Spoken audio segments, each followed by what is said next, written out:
Every now and then along our coast, you might see a startling sight, one more familiar to our ancestors than anyone in the last 100 years or so. It's the remarkable vessel Elizabeth II, built to represent the type of vessel that brought Sir Walter Raleigh and those first colonists to North Carolina in the late 16th century. You can throw that spring, go ahead.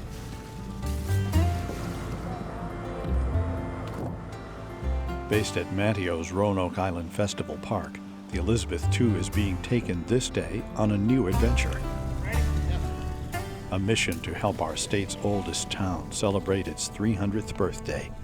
We'll turn west up Pamlico River to Bath Creek and enter about 2 more miles up Bath Creek into the town of Bath. This ship was built to be an ambassador for North Carolina, and we travel up and down the North Carolina coast to different festivals and ports and small towns to share with people that can't come to Manteo and see it at our home port. Even though it's a modern ship built in the early 1980s, Elizabeth II is carefully constructed to represent as closely as possible the type of vessel that carried those colonial sailors.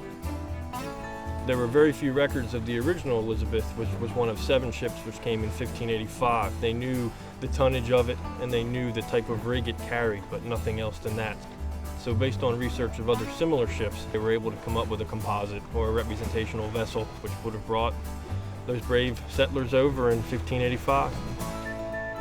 An odd fact of history that surprises many is that nowhere on the vessel does its actual name appear. Most likely they would have had different colors and shapes painted on the sides of the ships, and different captains from different countries would know exactly what vessel it was. Okay, let's make sure we have all the lines loose that we need to get loose. Back home in Manteo, the ship serves to educate visitors. Out here on the water, it becomes a classroom for sailors. 90% of the folks which crew the vessel, men and women of all ages, are volunteers. We primarily self-teach ourselves. This is, in fact, a training session. We're out here learning today how to sail this vessel. I've heard of ships about this size being sailed with 6 to 8 guys that really knew what they were doing. And to cross the ocean, they would bring 25. That would have been enough for 2 crews because they would sail day and night on 4-hour shifts, 4 hours on and off. We have a foremast and a mainmast that are rigged with square sails. They provide the primary drive for the vessel. And we also have a sail on the front that's called a spritsail. And we have a sail on the mizzen mast, which is the lateen rig, and those 2 sails are primarily used to balance out the steering. The Elizabeth II has a few gadgets colonial sailors did not, such as diesel engines and GPS navigation. Without them, it would be impossible to plot a safe course through our state's shallow inland waters. We're fortunate to have some more advanced technological items on board today, which facilitates our ability to visit the communities. Navigation is still fundamentally getting from point A to point B, reading the weather, reading the water, reading the stars, and reading the sun.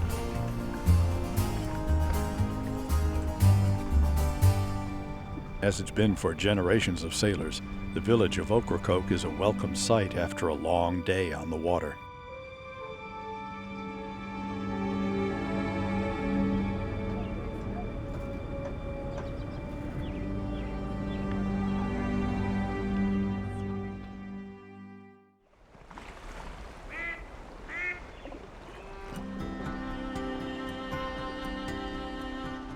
Our view of sailing ships tends to be romantic and picturesque. Not an accurate picture at all of what sailing conditions often were like. If you were one of the passengers on board, you were required to stay the entire voyage below deck. It would have been very dark, it would have been very damp, it would have been very smelly, and very cramped, as I'm sure you can imagine. The crew conditions would have only been slightly better because they would have had a larger opportunity for some fresh air, but certainly they were exposed to the elements. And very often they would have lived and slept out here in the open on the deck. They had a pile of rope for a pillow. All hands! All hands on deck! One daily morning chore is the age-old practice of swabbing the decks. Yeah. Which is not just for keeping the boat clean. One main purpose was to keep the wood swelled. We have caulking between the planks, and if it gets too dry, the wood will shrink up and the boat leaks. Fresh water carries dry rot, salt water does not. So we will take salt water from overboard out of the sound to wash the ship down with. Standard. A dual purpose today is to get the boat ready to play host to hundreds of visitors while docked in Bath. As Elizabeth II makes her way up the Pamlico River, a festive procession of local boats is on hand to meet her.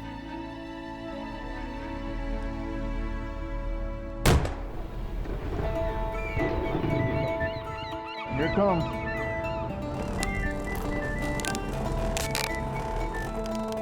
Once the last lines are made fast, the crew takes on a new role, helping to bring colonial history alive for a steady stream of visitors.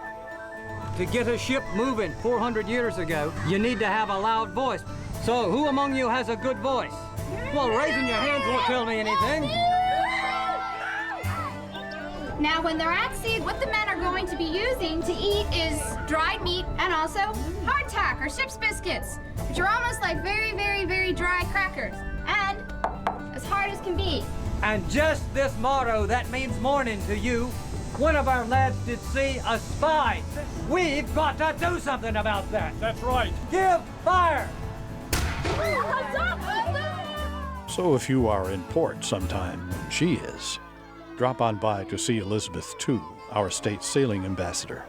It's a history lesson you're bound to enjoy.